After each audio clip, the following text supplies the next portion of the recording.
तो आज का हमारा टॉपिक है स्प्रिंग। तो देखो, मान लो ये एक स्प्रिंग है। स्प्रिंग का एक एंड फिक्स्ड है। तो यदि हम इस स्प्रिंग को खींचकर इलोंगेट करते हैं, तो जैसे जैसे हम स्प्रिंग को खींचेंगे ना, वैसे वैसे स्प्रिंग अपोजिट डायरेक्शन में एक फोर्स लाएगी। यदि हम स्प्रिंग को राइट डायरेक्शन में खींचेंगे ना, तो स्प्रिंग लेफ्ट डायरेक्शन में एक फोर्स लगाती है। या फिर आप स्प्रिंग को लेफ्ट डायरेक्शन में कंप्रेस्ड करते हो ना, लेफ्ट डायरेक्शन में कंप्रेस्ड करते हो, तो स्प्रिंग राइट डायरेक्शन में अप पर एक फोर्स लगाती है।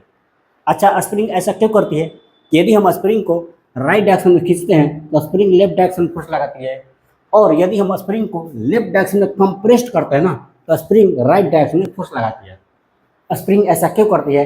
तो स्प्रिंग ऐसा इसलिए करती है कि वो अपने साइज को रीस्टोर करना चाहती है, रीगेन करना चाहती है।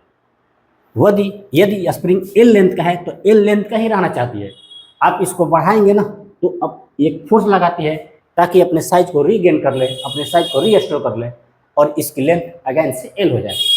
या फिर आप इसको कंप्रेस्ड करते हो ना, तो ये अपोजिट डायरेक्शन में फोर्स लगाती है ताकि इसका साइज अगेन से एल हो जाए, इसकी लेंथ अगेन से एल हो जाए। तो जब भी आप स्प्रिंग को या तो इलोंगेट करते हो या फिर कंप्रेस्ड करते हो, तो स्प्रिंग इलोंगेशन या कंप्रेशन के अपोजिट डायरेक्शन में एक फोर्स लगाती है। क्यों लगाती है? To restore its size. और स्प्रिंग के इसी रीस्टोरिंग फोर्स को हम बोलते हैं स्प्रिंग फोर्स। ठीक है, तो स्प्रिंग में सबसे फर्स्ट हम क्या समझेंगे? Spring force. और आप समझ चुके हैं कि स्प्रिंग फोर्स क्या होती है, तो इसका मैं डिफिनेशन लिख देता हूं। When a spring is elongated or compressed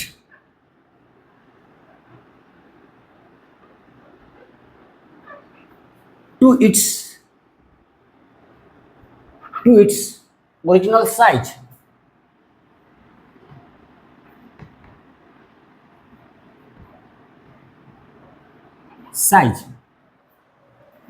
then a spring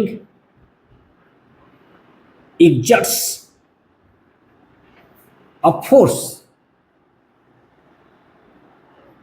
to restore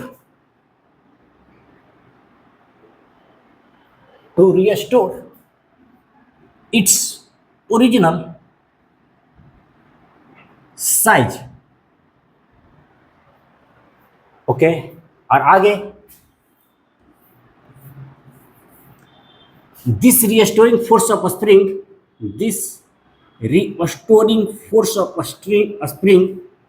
restoring force क्यों बोल रहे हैं? क्योंकि स्प्रिंग उस फोर्स के हेल्प से अपने साइज को रीस्टोर कर रहा है। तो this restoring force of spring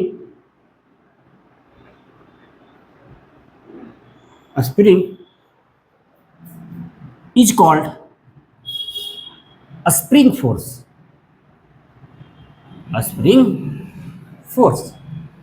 okay जी, स्प्रिंग की प्रॉपर्टी समझ में आ गई, स्प्रिंग फोर्स समझ में आ गई। स्प्रिंग की प्रॉपर्टी क्या है कि आप उसको इलोंगेट करोगे, कंप्रेस्ड करोगे, तो वो अपने साइज को रीगेन कर लेती है। और स्प्रिंग फोर्स तो देखिए, जिस फोर्स के हेल्प से वो अपनी साइज को रीगेन करती है ना, उसी को बोलते हैं रीस्टोरिंग फोर्स। ठीक है, और जैसे मान लो ये स्प्रिंग है, तो ऐसा मत करना कि तुम इसको पूरा खींच देना कि एकदम स्ट्रेट हो जाए। ये सब चीज़ें अंडर इलास्टिक लिमिट की बात होती है। ठीक है ना, ऐसा मत खींच दो कि वापस अपनी साइज को रीगेन ही नहीं कर पाए। Elastic limit, under elastic limit की बात होती है ये सब। ओके, ऐसा नहीं पूरा खींच दोगे ना, तब पूरा स्प्रिंग ऐसे हो जाए, तब अपने साइज को रीगेन कर पाएगी क्या? नहीं कर पाएगी, क्योंकि ये बियॉन्ड इलास्टिक लिमिट चल गई। अंडर इलास्टिक लिमिट ही ये डिफिनेशन दिया गया है। ओके, आपको अंडर इलास्टिक लिमिट ही ये डिफिनेशन दिया गया है। तो एक तो बात समझ गई है स्प्रिंग फोर्स क्या होती है। दूसरी बात कि जैसे जैसे स्प्रिंग को बनाना पड़ता है, लीजिए, जैसे जैसे स्प्रिंग को हम इलोंगेट करते हैं ना, वैसे वैसे स्प्रिंग फोर्स बढ़ते चले जाती है। जैसे जैसे स्प्रिंग को हम इलोंगेट करते हैं वैसे वैसे स्प्रिंग फोर्स बढ़ते चली जाती है। या फिर जैसे जैसे हम इस स्प्रिंग को कंप्रेस्ड करते हैं ना वैसे वैसे स्प्रिंग फोर्स बढ़ते चली जाती है। मतलब कि the spring force is directly proportional to the elongation और कंप्रेशन इन द स्प्रिंग। तो इस बात को भी लिख लीजिए, spring force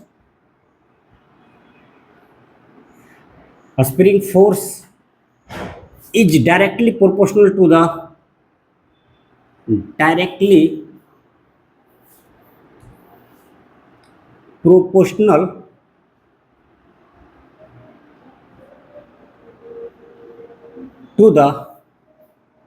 elongation or compression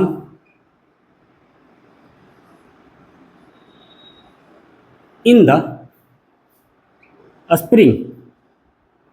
जैसे जैसे हम स्प्रिंग को इलोंगेट करते हैं या फिर कंप्रेस्ड करते हैं स्प्रिंग फोर्स बढ़ते चली जाती है। तीसरी बात कि स्प्रिंग फोर्स होती है ना वो इलोंगेशन या फिर कंप्रेशन के अपोजिट डायरेक्शन में लगती है। स्प्रिंग फोर्स हमेशा स्प्रिंग के इलोंगेशन या कंप्रेशन के अपोजिट डायरेक्शन में लगती है। जैसे मान लीजिए ये स्प्रिंग है, तो यदि हम स्प्रिंग को इलोंगेट कर देंगे ना तो स्प्रिंग फोर्स इधर लगेगी। यदि हम स्प्रिंग को खींच करके राइट डायरेक्शन में खींच करके इलोंगेट करते हैं तो स्प्रिंग फोर्स लेफ्ट डायरेक्शन में लगेगी। और यदि हम स्प्रिंग को प्रेस करके लेफ्ट डायरेक्शन में कंप्रेस करते हैं ना तो स्प्रिंग फोर्स राइट डायरेक्शन में लगती है। मतलब स्प्रिंग फोर्स एक इलोंगेशन या फिर कंप्रेशन के अपोजिट डायरेक्शन में लगती है। तो इस बात को भी लिख देता हूं मैं कि the spring force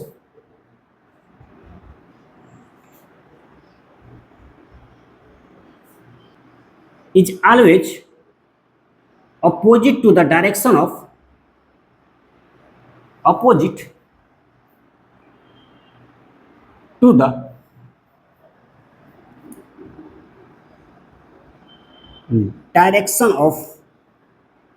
elongation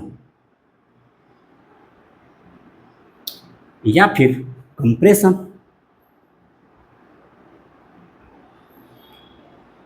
spring force elongation और कंप्रेशन के अपोजिट डायरेक्शन में लगती है और ये बातें आप याद रखिएगा, ठीक है। तो मैं चाहूँगा इतना आप एक बार स्क्रीनशॉट लीजिए, उसके बाद हम आगे पढ़ेंगे। तो चलिए आगे देखते हैं हम। तो मान लीजिए ये स्प्रिंग है, ओके, और हमने बताया आपको कि स्प्रिंग में जैसे जैसे इलोंगेशन बढ़ते चले जाती है वैसे वैसे स्प्रिंग फोर्स बढ़ते चले जाती है।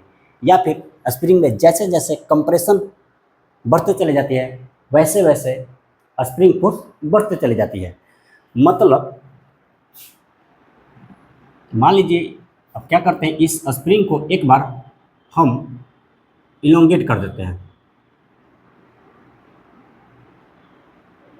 एक बार एक्स डिस्टेंस तक इसको इलोंगेट करते हैं और इस स्प्रिंग को एक बार हम एक्स डिस्टेंस तक कंप्रेस कर देते हैं, ठीक है। ये रहा ओरिजिनल स्प्रिंग जिसका लेंथ एल है। हमने इसको एक्स डिस्टेंस तक एक बार इलोंगेट किया और एक बार एक्स डिस्टेंस तक हमने क्या किया, इसको कंप्रेस्ड किया। एक्स डिस्टेंस तक हमने इसको कंप्रेस्ड किया, ओके। यह है ओरिजिनल साइज, यह है, इसको इलोंगेट किया गया है और इसी स्प्रिंग को ये कंप्रेस्ड किया गया है। तो हम जानते हैं कि स्प्रिंग में जैसे जैसे इलोंगेशन बढ़ती चली जाती है या फिर जैसे जैसे कंप्रेशन बढ़ते चली जाती है वैसे वैसे स्प्रिंग फोर्स भी बढ़ते चला जाता है। तो हम लिखेंगे spring force F is directly proportional to minus of x. यहाँ माइनस क्यों लिया गया है, माइनस इसलिए लिया गया है कि यदि इलोंगेशन इस डायरेक्शन में हो रही है तो स्प्रिंग फोर्स इस डायरेक्शन में लग रही है और यदि कंप्रेशन इस डायरेक्शन में हो रही है तो स्प्रिंग फोर्स इस डायरेक्शन में लग रही है। मतलब यहाँ पर spring force F and elongation और compression in the spring X दोनों एक दूसरे के अपोजिट डायरेक्शन में है। तो यहाँ माइनस साइन क्या रिप्रेजेंट कर रही है कि spring force F and compression and और इलोंगेशन एक्स दोनों एक दूसरे के अपोजिट डायरेक्शन में होती हैं। माइनस साइन क्या रिप्रेजेंट करती है कि एफ एंड एक्स दोनों एक दूसरे के अपोजिट डायरेक्शन में होते हैं, इस बात को ध्यान रखिएगा। तो यदि हम प्रोपोर्शनलिटी के साइन को हटाते हैं तो एफ बराबर क्या लिखेंगे, माइनस ऑफ के एक्स ना, माइनस ऑफ के एक्स, माइनस ऑफ के एक्स। यहाँ पर एफ क्या है, तो स्प्रिंग फोर्स है, और x क्या है, the displacement in spring, displacement in spring. Displacement मतलब या तो इलोंगेशन या फिर कंप्रेशन। एंड के क्या है, तो स्प्रिंग कांस्टेंट है। इस प्रोपोर्शनलिटी को साइन को हटाए थे ना, तो के एक कांस्टेंट आया था जिसको हमने के से डिनोट किया था, और इसके को ये क्या है, तो प्रोपोर्शनलिटी कांस्टेंट है जिसको कि हम स्प्रिंग कांस्टेंट बोलते हैं, स्प्रिंग कांस्टेंट है। और ये negative sign, here negative sign indicates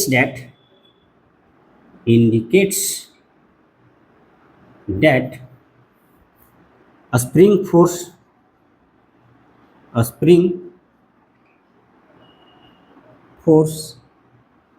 and displacement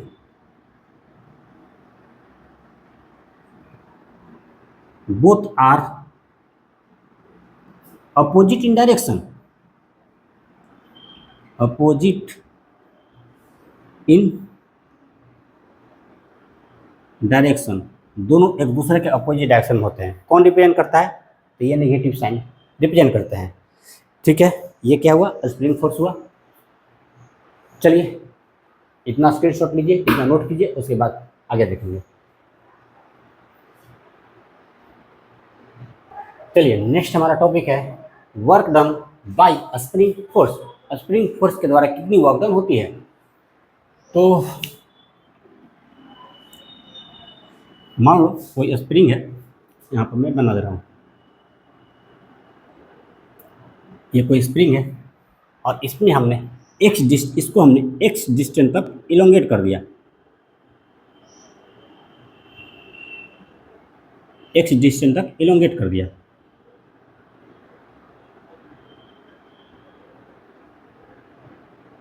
ठीक है, तो स्प्रिंग फोर्स के द्वारा कितनी वर्क डन होगी।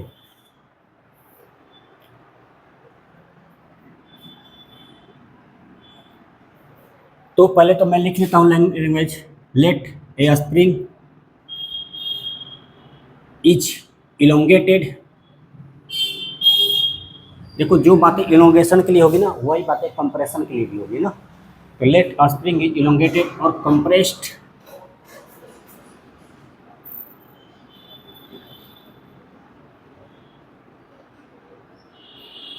थ्रू अ डिस्टेंस x, हमने x डिस्टेंस तक इसको इलोंगेट किया या फिर कंप्रेस्ड किया। हम जानते हैं कि वर्क डन बराबर होता है फोर्स इनटू डिस्प्लेसमेंट। इतना तो हमको पता है, वर्क डन बराबर होती है फोर्स इनटू डिस्प्लेसमेंट। यदि हम स्मॉल चेंज इन स्प्रिंग में देखें, यदि हम small displacement in the spring हम देखें for a small elongation in the spring that is dx की बात करें, यदि x है तो w इक्वल टू लिखेंगे f इंटू एक्स, और यदि बात करें dx की मतलब small elongation in the spring, तो वर्क डन कितनी हो जाएगी, तो dw हो जाएगी। यदि f बराबर हम लिख सकते हैं f डॉट एक्स, तो हम dw बराबर लिख सकते हैं f डॉट dx। ठीक है, जैसे f w बराबर लिखा हमने f डॉट एक्स, तो dw बराबर लिखेंगे f डॉट dx। यदि इलोंगेशन x होगी तो वर्क डन w होगा, और यदि इलोंगेशन dx होगा तो वर्क डन dw होगी। ठीक है, तो हम लिखेंगे dw is equal to f dot dx। ठीक है। इलोंगेशन x होगी तो वर्क डन डब्ल्यू होगा, इलोंगेशन dx होगी तो वर्क डन dw होगा। मुझे टोटल वर्क डन चाहिए ना, मुझे x तक का वर्क डन चाहिए, तो हम क्या करेंगे, इसको इंटीग्रेट कर देंगे। इंटीग्रेट कर दीजिए, कहाँ से कहाँ तक, 0 से लेकर x तक, क्योंकि इनोवेशन टोटल x है ना, तो हमको x तक का वर्क डन निकालना है। ये dx पर बहुत छोटा सा है ना, बहुत छोटा सा इनोवेशन है, मुझे x तक का वर्क डन निकालनी है, तो हम क्या करेंगे, इसको इंटीग्रेट कर देंगे फ्रॉम 0 to x। dw का इंटीग्रेशन, तो w बराबर 0 to x। f क्या है यहाँ पर, स्प्रिंग फोर्स है ना, और स्प्रिंग फोर्स बराबर होता है माइनस kx। इसके जस्ट पहले हमने पढ़ा, ड्राइव भी किया। स्प्रिंग फोर्स बराबर क्या होता है, minus kx into D x, तो है ही यहाँ पर पहले से। ओके, अच्छा यहाँ पर k तो कांस्टेंट है ना, तो माइनस के बाहर निकल जाएगा, तो माइनस के को बाहर कर दीजिए, क्योंकि कांस्टेंट है, तो हो जाएगा x dx। बस इंटीग्रेशन कीजिए। अब क्या देख रहे हैं, इंटीग्रेशन कर दीजिए। तो इस इंटीग्रेशन x का इंटीग्रेशन क्या हो जाएगा, एक्स स्क्वायर अपन में 2, s का इंटीग्रेशन एक्स स्क्वायर अपन में 2, x to the power n plus 1 अपन में n प्लस 1, एक्स स्क्वायर अपन में 2 हो जाएगा इंटीग्रेशन। लिमिट जैसे हो वैसे लगा दीजिए, ठीक है।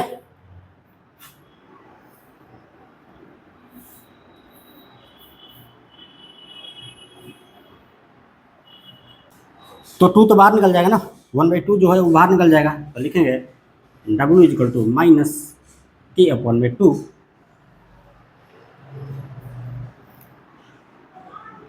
एक्स स्क्वायर 0 to x तक जो है लिमिट लगा देंगे। अब क्या होगा यहाँ पर आगे, अच्छा इसको कर दो -1/2 -1/2 इंटू के, तो है ना, के है। अब क्या करेंगे, इस अपर लिमिट को अंदर लेंगे। अब क्या होगा, अपर लिमिट माइनस लोअर लिमिट, ठीक है। तो अब ये है लोअर लिमिट, ये है अपर लिमिट। अपर लिमिट जब अंदर आता है, अब हम अपर लिमिट और लोअर लिमिट को अंदर लेते हैं, और अंदर लेने का कुछ रूल है, आप जानते हो। जब अपर लिमिट अंदर आता है ना, सबसे पहले अपर लिमिट आता है, उसके बाद लोअर लिमिट आती है, अपर लिमिट माइनस लोअर लिमिट। तो जब अपर लिमिट अंदर आती है, तो ये x, इस वाली x को हटा देगी। ये वाला x जब अंदर आएगा ना, तो इसको हटा देगा, इस वाली x को हटा देगा, और इसके जगह पर स्वयं बैठ जाएगा। इसको तो हटा देगा, लेकिन इसके पावर को वो ले लेगा। ये जब अंदर आएगा तो इसको तो भगा देगा यहाँ से, लेकिन इसकी पावर को वो ले लेगा। तो x का पावर यहाँ पर कितनी है, स्क्वायर है, 2 है, तो x का स्क्वायर कर देंगे, ठीक है ना। ये वाला x, अब ये वाला x है, ये वाला x नहीं है, ठीक है ना। ये जो हमने x लिखा है, ये वाला x है, ये वाला x तो भाग गया यहाँ से। Okay, upper limit minus lower limit, minus sign लगाइए। अब लोअर लिमिट अंदर आएगा, लोअर लिमिट अंदर आएगा तो वही काम करेगा जो अपर लिमिट ने किया था, ठीक है। तो अपर लिमिट ने क्या किया था, जब अंदर आया था इस वाले x को हटा दिया था, इसके पावर को ले लिया था। तो ये 0 भी जब अंदर जाएगा ना, तो इस वाले x को भगा देगा यहाँ से, और इसके पावर को ले लेगा। तो 0 के स्क्वायर मतलब 0। यस, यहाँ से आप लिख सकते हो w is equal to minus half की एक्स स्क्वायर। लीजिए, वर्क डन आपका आ गया बाय स्प्रिंग फोर्स, आ गया ना। स्प्रिंग फोर्स द्वारा वर्क कितनी होगी, माइनस हाफ के स्क्वायर। जहाँ पर w क्या है, तो वर्क डन है। w क्या है मैं बोल दे रहा हूँ लिखने का, तो चलो यहाँ पर मैं w बराबर है work done, work done by spring force. x क्या है, तो डिस्प्लेसमेंट है, x क्या है, डिस्प्लेसमेंट है, डिस्प्लेसमेंट है, डिस्प्लेसमेंट है। एंड के क्या है, तो स्प्रिंग कांस्टेंट है, स्प्रिंग कांस्टेंट है। और नेगेटिव साइन की कहानी तुम जानते ही हो, ये मैंने स्प्रिंग फोर्स में ही बता दिया था, ठीक है ना। तो यहाँ पर W क्या है, वर्क डन है, x is the displacement and k is the spring constant. तो यही आपका work done by spring force. I hope आपने अच्छे से समझा होगा, और अच्छे से समझते रहिए, क्योंकि जब तक आप अच्छे से समझने के लिए तैयार हैं तब तक मैं आपको अच्छे से समझा देने के लिए तैयार हूँ। आप रेडी तो हो जाओ, तैयार हो समझ जाने के लिए, आप रेडी तो हो जाओ फिजिक्स पढ़ लेने के लिए। मैं रेडी हूँ आपको फिजिक्स पढ़ा देने के लिए। आप रेडी हो जाओ फिजिक्स को समझ लेने के लिए, मैं रेडी हो जाऊंगा आपको समझा देने के लिए। आपको रेडी होना है, गारंटी मेरी है, आप फिजिक्स समझ लेंगे। आप रेडी हो जाइए, मुझे फिजिक्स समझना है, मैं गारंटी देता हूँ आप फिजिक्स समझ लेंगे, मैं समझा दूँगा। बस बने रहो, तुम बने रहो विद द इन्विजन फिजिक्स, मैं तुमको फिजिक्स समझा दूँगा। मैं हमेशा बोलता हूँ बट जानते हो ना आप, Rome is not built in a day. Rome एक दिन में नहीं बनाया जा सकता है। इसी तरह से एक दिन में सारे चीज़ें चेंज नहीं हो सकती है। आप रेगुलर बने रहिए, मैं तुम्हारे अंदर के एनर्जी को जगा दूंगा। तुम रेगुलर बने रहो, मैं तुमको फिजिक्स समझा दूंगा। तुम रेगुलर बने रहो, मैं तुम्हारे सपने साकार करा दूंगा। कोई नहीं है जो तुम्हारे सपने को सच कर सकता है, वो तुम ही को करना पड़ेगा। मैं क्या करूँगा, मैं तुमको अंदर से अवेयर कर दूंगा, जागरूक कर दूंगा। मैं तुमको ये विश्वास दिला दूंगा, यस यू कैन डू। यही तो तुम विश्वास नहीं रख पाते हो कि मैं कर सकता हूँ। कोई नहीं है जो तुम्हारी सिलेक्शन दिलवा सकता है, कोई नहीं है जो तुम्हारे सपने को सच कर सकता है। तुम्हें वीर बनना है ना, तुमको अंदर से अवेयर होना पड़ेगा। मैं भी नहीं तुमको सिलेक्शन दिलवा सकता हूँ, मैं भी नहीं, बस तुमको अवेयर कर सकता हूँ। जिस दिन तुम अवेयर हो गए ना, बस तो दुनिया तुम्हारी मुट्ठी में। सर ऐसा नहीं हो सकता है, ऐसा हो सकता है। यदि तुम समझ रहे हो कैसा हो सकता है तो बहुत अच्छी बात है, और समझ रहे हो कैसा नहीं हो सकता है तो तुम बहुत बड़े अज्ञानता में जी रहे हो। ऐसा हो सकता है, और यही अज्ञानता तो मुझे तुम्हारी दूर करनी है। यही अज्ञानता तो मैं तुम्हारी दूर करना चाहता हूँ कि तुमको लगता है कि मैं नहीं कर सकता, मैं बोल सकता हूँ तुम कर सकते हो, और तुम ही कर सकते हो। तुम्हारे अंदर ही वो पोटेंशियल है कि तुम कर सकते हो। क्या कर सकते हो, क्या सपने देखो? या तो जेई का प्रिपरेशन कर रहे हो, या नीट का प्रिपरेशन कर रहे हो, ये तो कर रहे हो ना। तो तुम जेई क्वालिफाई कर सकते हो, या मेन हो या एडवांस हो, जेई क्वालिफाई कर सकते हो, तुम नीट क्वालिफाई कर सकते हो। Yes you can do. लेकिन क्या है ना कि तुम इधर उधर की बातें सुनते हो कि इधर सिलेक्शन मिलती है, वहाँ सिलेक्शन मिलती है। सारे बातें बकवास है। सिलेक्शन यदि तुम नहीं ले सकते हो ना, तो किसी में दम नहीं है जो तुमको सिलेक्शन दिलवा सकता है। किसी में दम नहीं है जो तुमको सिलेक्शन दिलवा सकता है। और जिस दिन तुम रेडी हो गए ना कि मुझे सिलेक्शन लेनी है, किसी में दम नहीं है कि तुमको रोक सकता है, क्योंकि तुम ही तो हो जो कर सकते हो। और ये बातें तुमको खुद जानकारी नहीं, ये बातें तुम, इस बातों से तुम स्वयं अनभिज्ञ हो। तुम ही तो हो कर सकते हो। क्या तुम ये जानते हो बात? तो मुझसे सुनो ना, जस मैं जानता हूँ तुम ही तो हो जो कर सकते हो। सर नहीं हो पाता है, मैं करवा दूंगा ना। क्या करवा दूंगा? सिलेक्शन करवा दूंगा? नहीं, तुम्हारे अंदर की एनर्जी को जगवा दूंगा ना, कि तुम ही हो जो कर सकते हो। ये विश्वास दिला दूंगा ना कि तुम ही हो जो कर सकते हो, ये विश्वास दिला दूंगा ना। But Rome was not built in a day. आपको रेगुलर बने रहना पड़ेगा विद द इनविजन फिजिक्स। तुम बने रहो ना, बाकी तो मेरे ऊपर छोड़ो। तुम बस बने रहो, होगा वही जो तुम चाहते हो, होगा तो वही जो तुम चाहते हो। बस चाहत सच्ची रखो, नियत सच्ची रखो, थोड़ा हृदय से चाहो, हो जाएगा वही जो तुम चाहते हो, होगा वही जो तुम चाहते हो। ठीक है, तो परिश्रम करते रहिए, अच्छे से फिजिक्स समझते रहिए, और बने रहिए विद द इन्विजन फिजिक्स। होगा वही जो तुम चाहते हो, क्योंकि तुम ही तो हो जो कर सकते हो। इसी बात से तुम अनभिज्ञ हो, इसी बात से तुम अनजान हो, और मुझे यही चीज़ तुमको विश्वास दिला देनी है। ठीक है जी, तो मिलेंगे अब नेक्स्ट लेक्चर में। Wish you all the best.